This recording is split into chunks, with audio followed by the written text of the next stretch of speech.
Plongez dans le domaine de la découverte de soi et de la transformation en explorant la personnalité énigmatique du gentilhomme à travers le prisme de la philosophie stoïcienne. Ce voyage captivant promet non seulement une compréhension plus profonde des dynamiques en jeu, mais offre également un aperçu approfondi de la croissance personnelle et de la poursuite de la vertu.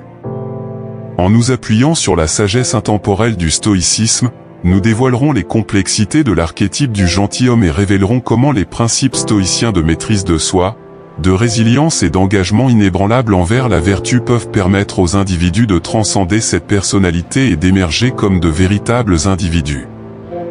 Des êtres gentils, résilients et sur deux. Rejoignez-nous alors que nous nous embarquons dans cette exploration éclairante de la voie stoïcienne pour se libérer des chaînes du syndrome du gentilhomme. Cette vidéo peut vous blesser, mais elle peut vous aider énormément à l'avenir.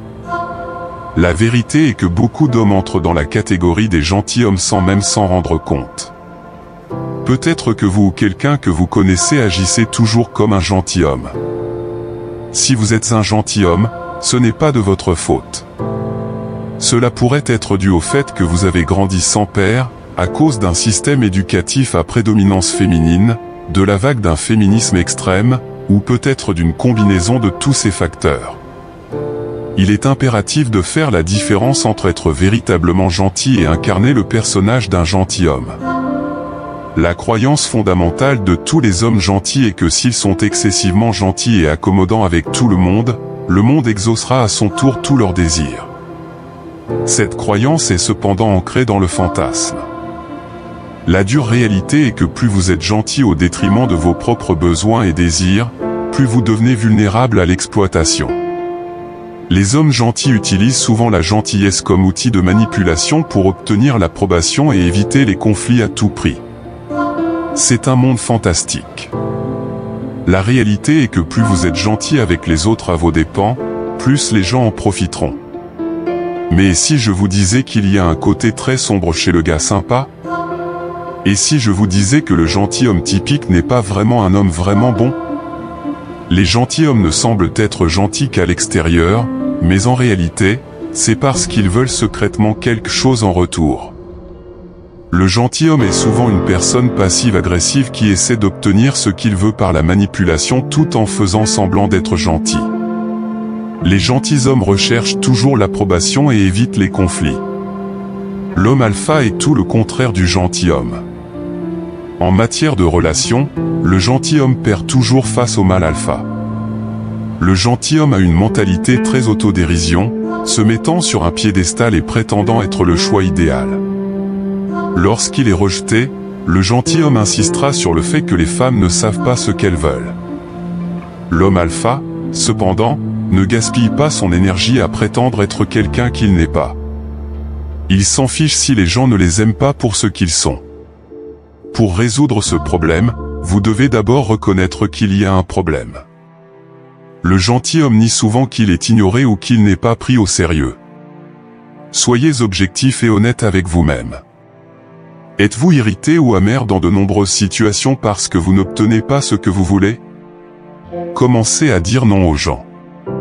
Et arrêtez de les laisser profiter de vous simplement parce que vous ne pouvez pas dire non.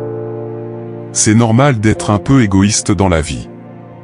Aimez-vous et ne vous sacrifiez pas pour des gens qui ne feraient pas la même chose pour vous. Soyez gentil seulement si vous voulez vraiment l'être, et non dans l'attente d'une récompense. La véritable gentillesse se fait sans attendre de reconnaissance ou quelque chose en retour. Travaillez sur votre estime de soi et commencez peut-être à aller à la salle de sport si vous n'êtes pas en bonne forme physique. Un corps fort représente un esprit fort, une forte présence avec un corps fort vous rend inébranlable, et vous permettra de proposer votre désir d'évoluer dans la vie.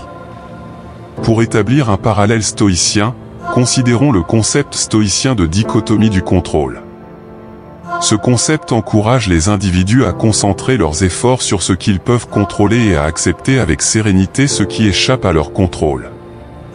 En appliquant cela au scénario du gars sympa, il est essentiel de reconnaître que vous pouvez contrôler vos actions, vos attitudes et vos réponses aux situations. Vous ne pouvez pas contrôler la façon dont les autres vous perçoivent ou réagissent, mais vous pouvez contrôler vos propres intentions et votre comportement. Le philosophe stoïcien Épictète, en particulier, a souligné l'importance de reconnaître notre pouvoir sur nos croyances et nos jugements.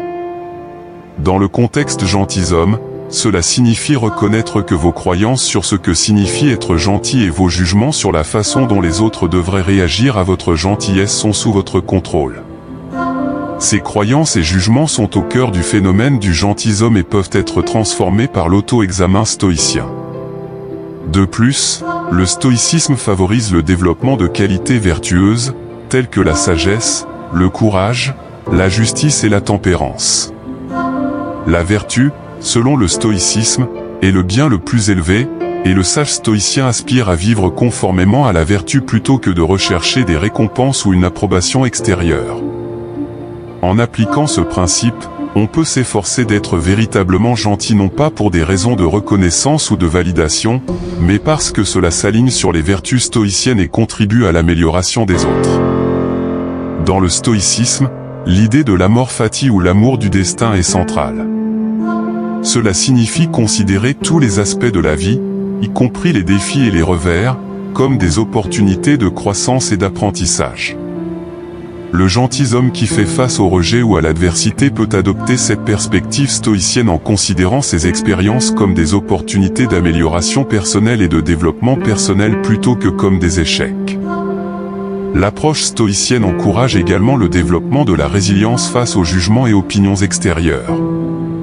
Les stoïciens comprennent que les événements extérieurs et les perceptions des autres échappent à leur contrôle.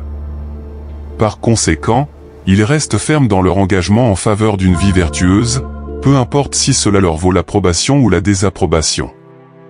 En appliquant ce principe, le gentilhomme peut apprendre à rester fidèle à ses intentions vertueuses sans se laisser influencer par la validation ou la critique extérieure.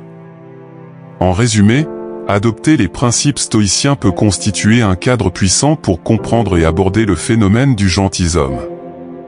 Il encourage la conscience de soi, la responsabilité personnelle et la poursuite de la vertu en tant que bien suprême. En nous concentrant sur ce qui est sous notre contrôle et en adoptant une perspective stoïcienne, nous pouvons transformer le gentilhomme en une personne qui incarne la véritable gentillesse et la résilience, libre du besoin de validation externe.